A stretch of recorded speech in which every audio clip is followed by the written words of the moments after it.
大家好，我是阿胖。今天用土豆分享一道非常好吃的面食。首先准备400克土豆，切成薄片，在冷水上锅，开大火蒸15分钟。再准备一点大蒜，先剁成末。接下来大碗中加入400克面粉，一把黑芝麻，再加点食用盐。这个时候土豆也已经蒸熟了，用叉子压成比较细腻的土豆泥，然后倒入面粉里，先搅拌成絮状，如果太干可以加点清水，最后揉成一个光滑的面团。揉好后把它收圆，盖上盖子放一边等着备用。然后再切点葱花和香菜。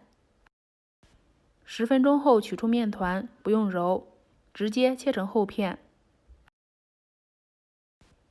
接下来再把每个面团都搓成细长条，然后再切成宽约1厘米的小面丁，撒上干粉，主要是为了防粘。取一个小面丁放在掌心里，把它搓成小面鱼就可以了。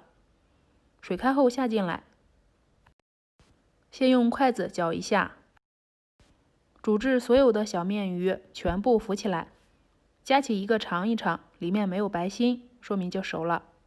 然后控水捞出，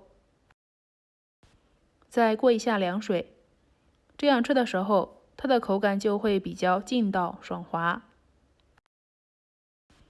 吃的时候方法就很多了，可以加入蒜末、辣椒末，用烧好的热油赶紧泼一泼，再加入生抽、米醋、食用盐，最后加入香菜、葱花，搅拌均匀就可以了。